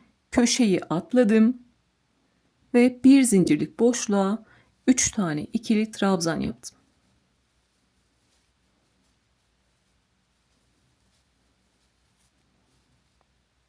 Bu şekilde üçlü grubu köşelere değil tam birleşim yerinin ortasına yaptım. Bu şekilde ikiye katladığımda kol omuzdan daha düzgün düştü, yuvarlak düştü. O yüzden bu şekilde yaptım. Dediğim gibi 3-4 farklı şekilde denedim. En güzel şekli bu şekilde. O yüzden böyle yapıyoruz. Arada bir zincir çektim. Yine koltuk altına kadar bir zincirlik boşluklara 3 tane ikili trabzan yapalım. Ve arada bir zincir çekelim. Koltuk altındaki köşeye kadar geldim. Buradaki köşeye yine arada bir zincir çekiyorum. Ve köşe boşluğuna 3 tane ikili trabzan yapıyorum. Buradaki köşeleri örüyorum. 3 tane ikili trabzan yaptım. Sıra sonunda bir zincir çekiyorum ve ilk yaptığım ikili trabzanın tepesine kaydırarak birinci sırayı bitiriyorum. Bu şekilde. Benimle aynı sıra sayısında yapanlar varsa kaç grup yaptığımı size söylemek istiyorum. Sıra sayımız değişikse tabii ki sayılar da değişecektir. 1, 2, 3, 4, 5, 6, 7, 8, 9, 10, 11, 12, 13, 14. 14 tane grup yapmışım. Bu tarafta da 14 tane grup var. Bu tarafta da 14 tane grup var. Atlayan arkadaşlar için son kez tekrarlıyorum. Koltuk altındaki birleşim yerinden örmeye başlıyoruz. Sonra köşeden örmeye devam ediyoruz. Tepede üçlü grubu köşelerdeki iki zincirlik boşluğa değil, birleşim yerine yapıyoruz. Daha güzel bir kavis versin, omuzdan daha güzel düşsün diye birleşim yerine yapıyoruz. Onun içinde kasma yapmasın diye arada iki zincir çektik. Bu şekilde sıra sonuna kadar geldiniz. Artık örmeye devam ediyoruz. Bundan sonraki örüşümüz hep kendisini tekrar edecek. Birinci sırada artık oturttuk. Sonrası hep aynı. Örgümüzde hep boşlukları kullandığımız için ne yapacağım? Boşluğa kadar ilmek kaydıracağım. İkinci trabzanın tepesine ilmek kaydırdım. Üçüncü trabzanın tepesine ilmek kaydırdım. Ve bir zincirlik boşluğa ilmek kaydırdım. Artık ikinci sırayı örmeye başlayabilirim. 1, 2, 3 zincir çekiyorum. Bunda bir tane ikili trabzan kabul ettim. Ve aynı yere 2 tane daha ikili trabzan yapıyorum. Yine ilk boşluğa üçlü grubumuzu yapmış olduk. Bundan sonra yapacağımız her işlem boşluklara girip 3 tane ikili trabzan yapmak ve arada bir zincir çekmek. Baştan sona kaç sıra örerseniz örün, aşağıdaki boşluklara gireceğiz ve 3 tane ikili trabzan yapacağız. Bir boşluktan diğerine geçerken de arada bir zincir çekeceğiz. Aynı motif örerken olduğu gibi. Omuzu tekrar beraber geçelim. Bir tane sıra sonunu ve başlangıcını tekrar göstermek istiyorum. Sonra artık kaç sıra örmemiz gerekiyor, lastiğe kaç santim ayıralım, onlara bakalım.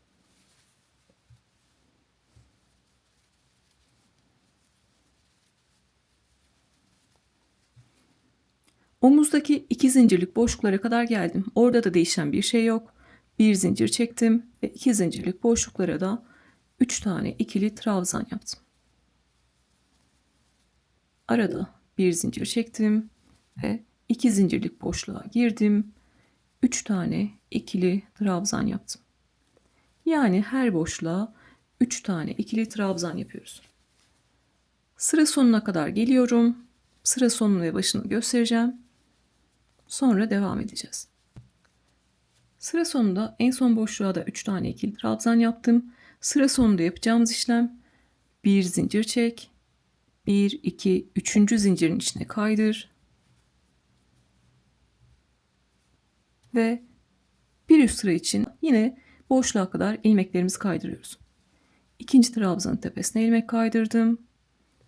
Üçüncü trabzanın tepesine ilmek kaydırdım ve boşluğa ilmek kaydırdım. Tekrar 3 zincir çekip aynı yere 2 tane daha ikili trabzan yapıyorum. Bir alt sırada ne yaptıysam aynı şekilde devam ediyorum.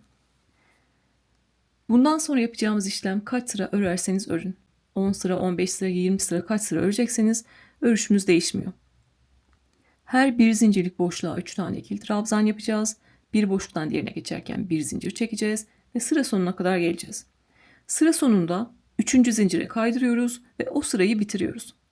Bir üst sıraya çıkmak için boşluğa kadar kaydırmamız lazım. İkinci trabzanın tepesine kaydır, üçüncü trabzanın tepesine kaydır ve boşluğa kaydır. Tekrar 3 zincir çek ve aynı yere 2 tane ikili trabzan yap. Bu şekilde kaç sıra örmüşüm bakıyorum. 18 sıra üçlü grupları örmüşüm. Koltuk altına başladığım yerden sayıyorum. 18 sıra üçlü gruplarla ördüm. Benim koltuk altından itibaren 25 santimlik bir kola ulaşmam gerekiyordu. Bunun 20 santimini üçlü gruplarla yaptım. Geri kalanını lastikle tamamladım. Siz de mesela atıyorum, şu an tabloya bakmıyorum. Diyelim ki 30 santimlik bir kola ihtiyacınız var. Siz de 25 santim olana kadar üçlü gruplarla örün. Geri kalan 5 santimini bu şekilde lastik kısmı olarak örebilirsiniz.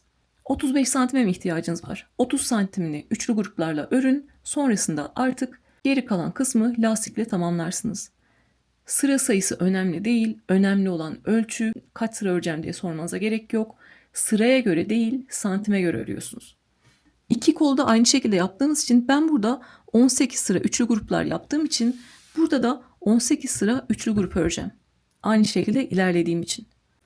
Burada 18 olduğu için burada da 18 sıra öreceğim. Sonra beraber lastik örmeye başlayacağız. Siz de artık kaç santim örmeniz gerektiğini buluyorsunuz. O santim olana kadar örün ve sonrasında artık kol ağzında lastiğe geçelim. O da bizim artık son işlemimiz. Siz de belirlediğiniz ölçüye gelene kadar üçlü gruplarla ördünüz. 5 santimlik bir lastik kısmı bıraktınız. Ben de yine 20 santim olana kadar ördüm. 5 santimlik lastik öreceğim. Benim 20 santimim 18 sıra oldu. Sizinki değişebilir. Önemli olan ölçü, sıra sayısı değil. Önce bir sıra ikili trabzan öreceğiz yine. Zeminimizi düzeltelim. Onun üzerine lastik örelim. Sıra sonunda 3. zincirin içine kaydırdım. Buradan ikili trabzan örmeye başlayacağım. 1, 2, 3 zincir çektim. Bunda bir tane ikili trabzan kabul ettim. Ve sırayla her bir ikili trabzanın tepesine ikili trabzan yapıyorum. İkili trabzanların tepesine ikili trabzan ve bir zincirlik boşluklara ikili trabzan. İkili trabzanların tepesine ikili trabzan ve bir zincirlik boşluklara ikili trabzan yaparak sıra sonuna kadar geliyoruz. Bu şekilde. Sıra sonuna kadar gelelim, sonra artık lastik örmeye başlayacağız. En son bir zincirlik boşluğa da ikili trabzan yaptım. Kol ağzından bir sıra ikili trabzanlarla dolanmış oldum. Şimdi 3. zincirin içine kaydırıyorum. Ve artık lastik öreceğim. 1, 2, 3 zincir çektim. Bunu hem bir tane ikili trabzan hem de arka lastik kabul ediyorum. Bedende lastik örmeyi öğrenmiştik. Burada yapacağımız tek fark bir sıra daraltma yapacağız. Kol ağzında bu şekilde daraltma yapacağız. Derseniz ki ben daraltma yapmak istemiyorum, kol ağzı açık dursun. O zaman bedende yaptığımız gibi trabzanları bir önden bir arkadan alarak istediğiniz kalınlıkta örüyorsunuz. Lastik kısmı ne kadar olsun istiyorsanız çocuğunuzun üzerine geçirin. İstediğiniz noktaya kadar lastik örebilirsiniz. Düz şekilde örecekler, o şekilde yapacak. Ama biz daraltmayla yapacağız. O yüzden ne yapacağız? İlk sırada yetişkinlerde de aynısını yapıyoruz. 3 zincir çektim, tığın başına doladım. Daraltma yapacağım için bu sefer de 2 tane trabzanı önden aldım, ördüm. 2 tane trabzanı arkadan aldım, ördüm. 2 trabzanı önden aldım, ördüm. 2 trabzanı arkadan aldım, ördüm. Kol ağzında daraltma yapacağımız için ikişer ikişer alıyoruz. 2 önden, 2 arkadan. 2 önden, ikisini arkadan.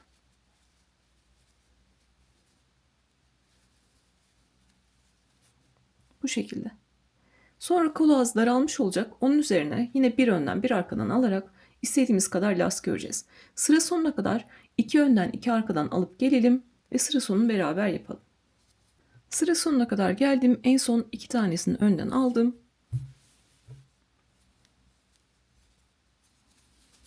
Ve 3. zincire kaydıracağım. Örmediğim bir tane ikili trabzan var. Zaten arkadan 2 tane almam gerekiyor. O yüzden onu örmeden bırakıyorum. Sayılarımız farklı olabilir. Sizde trabzan kalmadıysa önemli değil. Direkt 3. zincirin içine kaydırıyorsunuz. Sonda trabzan kalıp kalmamasını önemsemeyin. En son 2 tane önden aldım. 3. zincirin içine kaydırıyorum sıkı şekilde. Sonra tekrar 1, 2, 3 zincir çektim. Yapacağım işlem, öndekini önden alıp öreceğim, arkadakini arkadan alıp öreceğim. Yine birer birer, bir önden bir arkadan, bir önden bir arkadan. Daraltmayı sadece bir sırada yapıyoruz. Bu şekilde kol ağzımız artık daraldı. Onun üzerine artık bir önden bir arkadan alarak düz şekilde lastik örüyoruz. Bunu istediğiniz kadar yapabilirsiniz. Ben 5 santim olana kadar yapacağım. Bir önden aldım, bir arkadan aldım. Bedende göstermiştim. Bir önden aldım, ördüm. Bir arkadan aldım, ördüm. Önde olan trabzanı önden alıp örüyorum. Arkada olan trabzanı arkadan alıp örüyorum. Önde olan trabzanı önden aldım, ördüm. Ve arkada olan trabzanı arkadan aldım, ördüm. Bu şekilde. Sıra sonunda ne yapıyoruz? Bedende yaptığımız gibi 3. zincirin içine kaydır. Tekrar 3 zincir çek. Öndekini önden, arkadakini arkadan alarak ör. Bunu ben kaç sıra yapmışım bu tarafta? Burası bizim ikili trabzan ördüğümüz yer. Burası daraltma yaptığımız yer. Onun üzerine 1, 2, 3, 4, 5 sıra lastik örmüşüm. Daraltmadan sonra bir önden bir arkadan alarak 5 sıra örmüşüm. Sıra sayısı değişebilir. Önemli olan ölçü. Benim 5 santimlik bir ölçüye ihtiyacım var. Burada zaten yaptığım için buranın 5 santim olduğunu biliyorum. O yüzden aynı sıra sayısında yapacağım. İstediğiniz noktaya gelene kadar lastiğinizi örmeye devam ediyorsunuz. Yapacağı çocuk yanında olmayanlar ya da satış yapacaklar. Verdiğim ölçülere göre yapıyorlar. Çocuğuna göre yapan, torununa göre yapan da üzerine deneyerek ilerliyorlar. Bileğinde istediğiniz noktaya gelene kadar ikili trabzanlarla bir önden bir arkadan alarak lastik örüyorsunuz. Şimdi ben bu bir önden bir arkadan almayı 5 sıra yapacağım. Sıra sonunda yine düzgün bir bitişle beraber bitelim. En son enini boyunu görelim. Kaç gram ip kullanmışız ona bakalım. Ve artık videoyu bitirelim. Siz de ben de lastik örmeyi bitirdik. Artık sıra sonunda en son ön lastiği de örünce yeteri kadar ip bırakıp kesiyoruz. Ve düzgün bir bitişle bitiriyoruz. Yine daha küçük bir tığ aldım. Ön lastiğin tepesine arkadan giriyorum. 3 zinciri atladım. Ön lastiğin tepesine arkadan girdim. İpi aldım ve arkaya çekiyorum. Burada da en son ördüğüm ön lastik var. Onun da sadece arka kanadına girdim. İpi aldım ve arkaya çektim. İpimi artık arkada gizleyebilirim. Burada bir zincirle buraya sabitledim.